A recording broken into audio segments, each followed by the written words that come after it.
Hi everyone, and welcome to our next example. So this example here, we're going to take a look at a parallel circuit, and we're actually going to do this question in two different ways to determine the characteristics. We'll call this method number one. And the way we'll do this one is, given the following, if this DC power source is 24 volts, and this resistor here, R1, is 2 ohms. And this resistor here, R2, is 8 ohms. What I can do is calculate the current going through ammeter A1.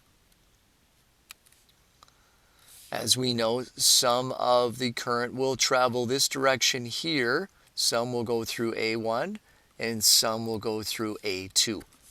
So if I want to calculate I1, or the current through ammeter 1, I need to know the voltage, and I need to know the resistor value R1. I1 is equal to, well, since it's a parallel circuit and the voltage source is 24 volts, I know the drop across R1 must be 24 volts. Divide that by the resistance, and I1 is equal to 12 amps.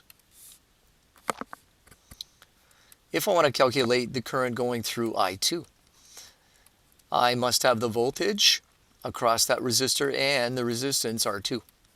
So I2 is equal to 24 volts divided by R2, which is 8 ohms.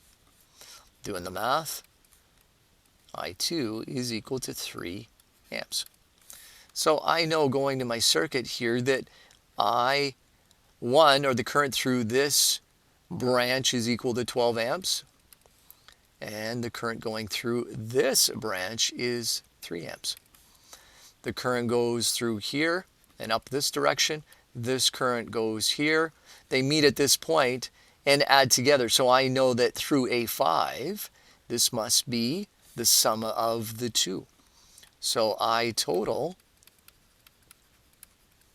is equal to I1 plus I2.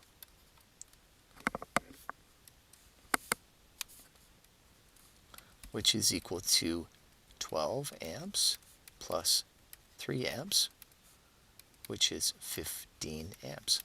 So here, this is 15 amps.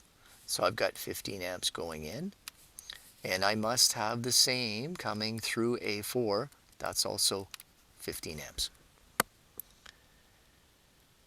That's it for this example.